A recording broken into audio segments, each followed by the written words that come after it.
Day dreaming करते हो ना? इमेजिन करो आप पहुंच गए फरवरी 2026 में और अब टाइम आ गया आपके एग्जाम का। तो उस टाइम आप क्या कर रहे होगे?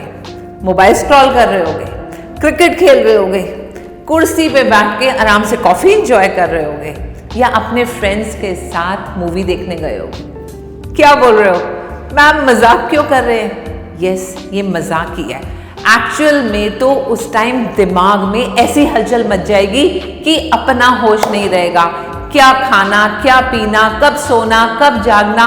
कभी तो एनसीईआरटी उठाओगे, कभी प्रीवियस ईयर क्वेश्चन पेपर उठाओगे, कभी फॉर्मूला याद करना, कभी डायग्राम्स देखना, और ऐसा एनर्जी लेवल हाई हो जाता है उस टाइम कि पता ही नहीं होता सुबह कब हुई और रात कब हुई। अब एक दिन पहले का सोचो, एग्जाम आपका कल है और आप इमेजिन करो एक दिन पहले आपकी क्या सिचुएशन होगी। Just hustle and Bansal, energy level इतना हाई होगा कि हमें समझ ही नहीं आएगा एक एक सेकंड को कितने अच्छे से ऑर्गेनाइज कर लेते हैं। पूरी बुक का टाइम मैनेजमेंट इतना सिस्टमेटिक होता है जैसे क्लास के टॉपर आप ही हैं और बिल्कुल टॉप लिस्ट में आपका नाम आने वाला है। तो ये लेवल आज क्यों नहीं है? कभी सोचा इस बारे में? अरे नवंबर खत्म होने वाला है, अभी तक आप जागे नहीं तो एक दिन की पढ़ाई से कुछ नहीं होने वाला, वो तो बस जुगाड़ वाले मार्क्स आएंगे। एक्चुअल बच्चों, ये गेम सारा ब्रेन ट्रेनिंग का है। हम अपने आप को उस वर्चुअल एनवायरनमेंट में इमेजिन ही नहीं कर पा रहे हैं और इसलिए इस टाइम अपने भेजे में सब कचरा भरा हुआ है। कभी पढ़ाई की तरफ ध्यान ही नहीं जाता। मम्मी बोलती हैं पढ़ाई करो तो गुस्सा आ जाता है, लेकिन this is your final wake up call. और कई बार ऐसी वेकअप कॉल्स आपको ऑलरेडी मिल चुकी हैं, मम्मी से, टीचर से, ट्यूटर से। उन वेकअप कॉल से आप जागे भी हो बट एक्चुअल कमबैक नहीं आया। और अगर आज कमबैक नहीं आया तो समझ लो फिर तो बेड़ा पार हो ही नहीं सकता। जब मम्मी से डांट पड़ी, पापा से डांट पड़ी या टीचर से डांट पड़ी, जब मार्क्स कम आए, हर बार अपने आप को जगाने की कोशिश करते हैं and you give yourself a comeback call. लेकिन वो सब वर्चुअल वेकअप कॉल्स बन गए थे। अब ये आपका फाइनल कमबैक है और अगर इस कमबैक से नहीं जागे तो समझ लो बर्बादी का समय आ गया। इसलिए जल्दी से अलर्ट हो जाओ और यहाँ कमेंट करो I am ready for my comeback और अपनी जर्नी को आगे लेकर चलते हैं, अदरवाइज रोते रह जाओगे। और मैं तुम्हें टिप्स दूंगी कि हमें अपना कमबैक कैसे करना है। उससे पहले जल्दी से चैनल को सब्सक्राइब कर दो। अब अगर ब्रेन रेडी हो गया तो चलो कुछ स्टेप्स सीख लो जिन स्टेप्स से एक्चुअल आपकी वेकअप होगी और आपका कमबैक स्टार्ट हो जाएगा। The first and very important is promise yourself that from today till you appear for your exam, आप अपने आप को अपने सब डिस्ट्रैक्शन से दूर रखने वाले हैं और इस भेजे को अपने खाली करना है। जैसे आपका मेमोरी कार्ड फिल्ड होता है उसको आप खाली करते हैं, इसीलिए इस मेमोरी में आपने अब बहुत इंपॉर्टेंट चीजें फिल करनी है और उन्हें लेकर जाना है अपने एग्जाम हॉल में। तो इसको हम क्लीन करेंगे, यहाँ से सब गंदगी डिलीट करेंगे क्योंकि यहाँ पर आपने बहुत सारी अच्छी चीजें फिल करनी है। So just drain out all the distractions from your mind and get set, go.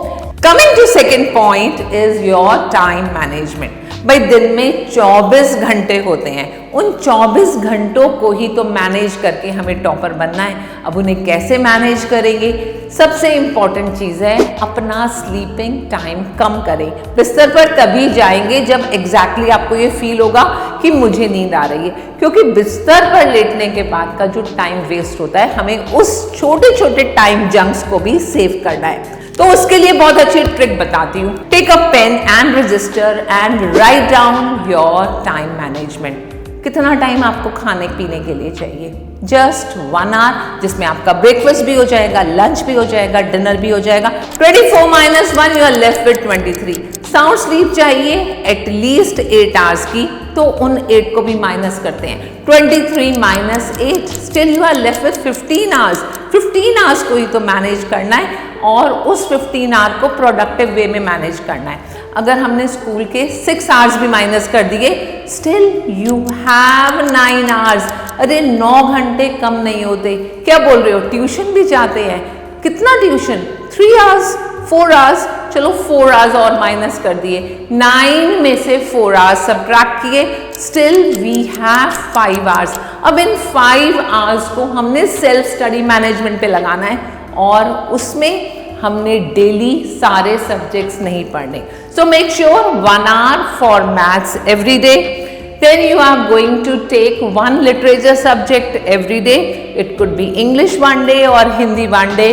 Then coming to sciences, एक दिन physics लो, एक दिन chemistry लो और एक दिन bio.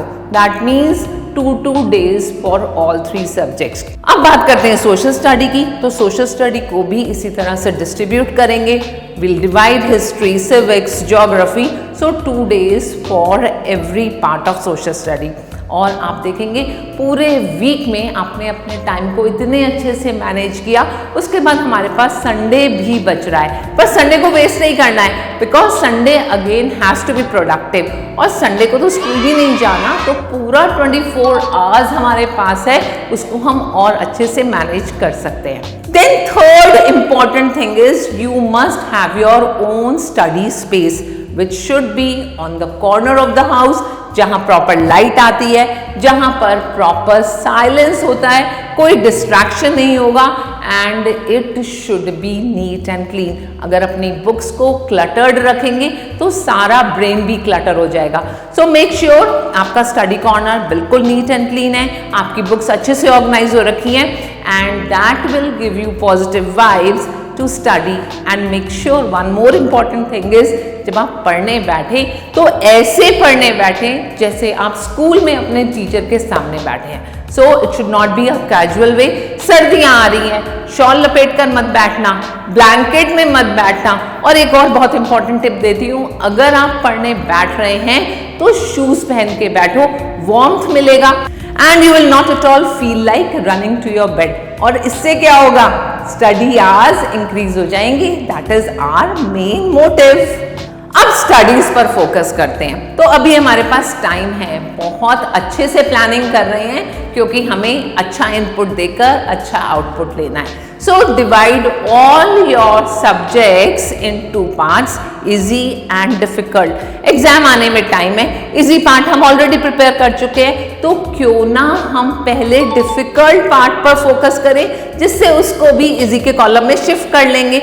डिफिकल्ट टॉपिक्स लेकर उसको इजी चंक्स में कन्वर्ट करने का यही राइट टाइम है। इसलिए हार्ड टॉपिक्स पढ़ो, क्लैरिटी लाओ, टीचर से डिस्कस करो और उसको इजी बना दो। And the most important is, जो टॉपिक प्रिपेयर होते जाएं उनके साथ साथ उनके सैंपल पेपर्स को भी अटेम्प्ट करते जाओ, बिकॉज लास्ट डे में जब सैंपल पेपर्स के क्वेश्चंस ओपन करोगे तो बहुत ज्यादा घबराहट होगी, इस क्वेश्चन का क्या मीनिंग, इस क्वेश्चन का क्या मीनिंग, और फिर से सब कुछ क्लटर्ड हो जाएगा।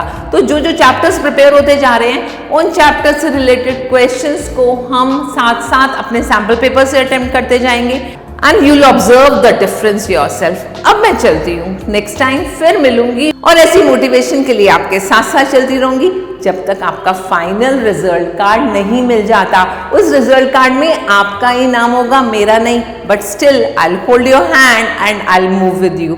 सो स्टे ट्यून्ड। और हाँ, जाते जाते बताते तो जाओ, are you ready for the comeback?